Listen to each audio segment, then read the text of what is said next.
Pourquoi les réseaux sociaux détruisent ta santé mentale et comment le stoïcisme peut t'aider. Tu te réveilles, premier réflexe, tu regardes ton téléphone. Tu scrolles, tu likes, tu passes d'une vidéo à une autre, sans même t'en rendre compte. Tu fais une pause, et par automatisme, tu rouvres ton application. Mais à la fin de la journée, comment te sens-tu? Est-ce que tu ressens un vrai bien-être, une paix intérieure, ou au contraire, une fatigue mentale, une sensation diffuse d'insatisfaction, voire de stress? Sais-tu que nous passons en moyenne plus de 2 heures par jour sur les réseaux sociaux? Et pourtant, plutôt que de nous sentir mieux, nous nous sentons souvent plus vidés, plus frustrés, plus anxieuses. Ce n'est pas un hasard, ce n'est pas un simple effet secondaire. Les réseaux sociaux sont conçus pour capter ton attention, pour exploiter tes émotions et pour te rendre accro.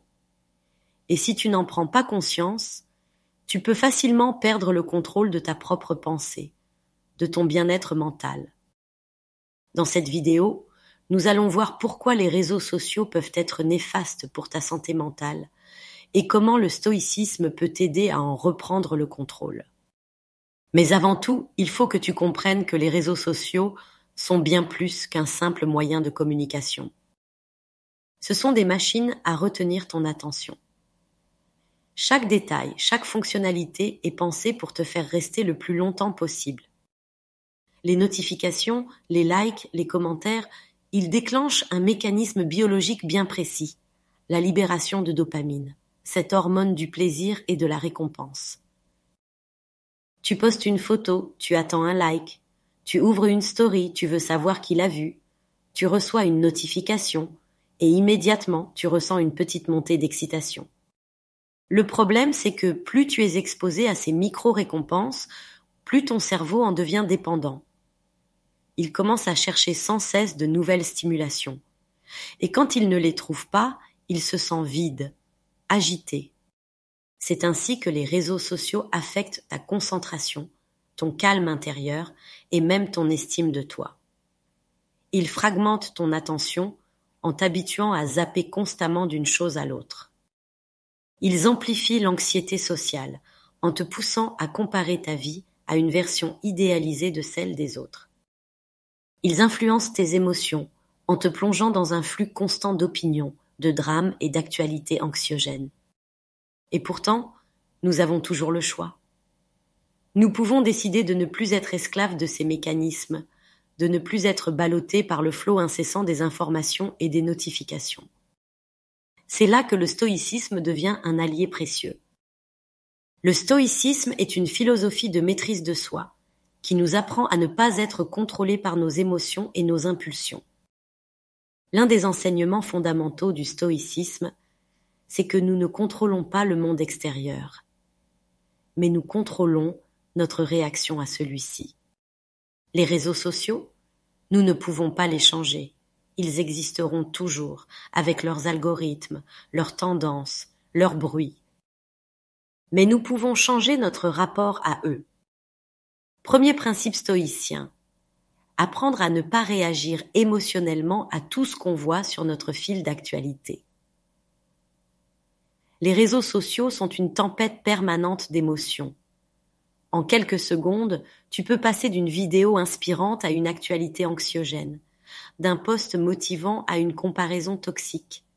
Et le problème, c'est que ton cerveau absorbe tout sans filtre. Chaque image, chaque commentaire, chaque opinion peut déclencher une réaction émotionnelle immédiate. Frustration, jalousie, peur, colère, sans même que tu t'en rendes compte, ton humeur est influencée par des contenus que tu n'as même pas choisi de voir.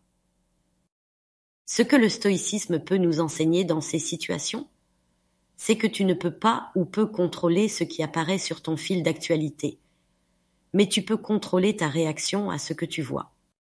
Exercice stoïcien, la pause avant la réaction. La prochaine fois que tu ressens une montée d'émotion face à un post ou une vidéo, arrête-toi une seconde avant de réagir et demande-toi « Est-ce que ça vaut vraiment mon énergie ? Suis-je vraiment obligé d'avoir une opinion sur ce sujet ?» Tu verras que dans la plupart des cas, non. tu n'es pas obligé d'avoir une opinion. Deuxième principe stoïcien, la modération et la discipline personnelle. Les stoïciens parlaient de tempérance. Ils nous apprennent que le bonheur ne vient pas de l'excès, mais de la juste mesure. Cela s'applique parfaitement à l'usage des réseaux sociaux. Voici quelques pratiques simples à mettre en place. Fixe des limites de temps d'écran. Donne-toi un cadre précis, par exemple 30 minutes par jour. Désactive les notifications. Ton téléphone ne doit pas dicter ton attention. Mais surtout, fais des pauses régulières. Passe une journée entière sans réseaux sociaux et observe ton état d'esprit. Troisième principe stoïcien, trouver la validation en soi et non à l'extérieur. Les réseaux sociaux nous poussent à chercher l'approbation des autres, à mesurer notre valeur en likes et en followers. Le stoïcisme nous rappelle que la seule validation qui compte est celle que nous nous donnons à nous-mêmes. Épictète, grand philosophe, disait « Il ne dépend pas de toi d'être riche, mais il dépend de toi d'être heureux. » En d'autres termes, ne cherche pas ta valeur à l'extérieur, trouve-la en toi. Et souviens-toi, il n'est jamais trop tard pour reprendre le contrôle. Si tu ressens que les réseaux sociaux t'épuisent, si tu as cette sensation de vide après avoir passé des heures à scroller, alors avant tout, sois indulgente avec toi-même. Il n'y a rien de mal à s'être laissé prendre dans cette spirale.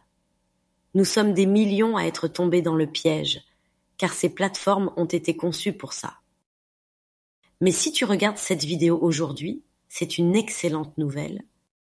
Cela veut dire que tu es consciente du problème, que quelque chose en toi sait que ce mode de consommation ne te convient plus, que tu as envie de changer, d'être plus sereine, plus présente, plus maîtresse de ton temps et de ton esprit. Et ça, c'est déjà un premier pas immense. Le stoïcisme nous enseigne que la prise de conscience est le début de toute transformation. Il ne s'agit pas de culpabiliser pour le passé, mais de décider ici et maintenant comment tu veux avancer. Et la bonne nouvelle, c'est que tu as le pouvoir de changer ta relation aux réseaux sociaux dès aujourd'hui, pas à pas, sans pression. Rappelle-toi, ce n'est pas une course, c'est un cheminement, un processus où chaque petit pas compte. Ne te dis pas « je dois tout arrêter d'un coup », mais plutôt « comment puis-je reprendre le contrôle un jour après l'autre ?» Ce qui compte, ce n'est pas d'être parfaite. Ce qui compte, c'est d'avancer en conscience. Et ça, tu es déjà en train de le faire. Si tu as été au bout de cette vidéo, bravo. Cela veut déjà dire que tu es toujours capable de garder ton esprit concentré. Alors, si tu as aimé ce contenu, abonne-toi pour plus de vidéos sur le stoïcisme et la maîtrise de soi. Rejoins-nous et deviens la meilleure version de toi-même.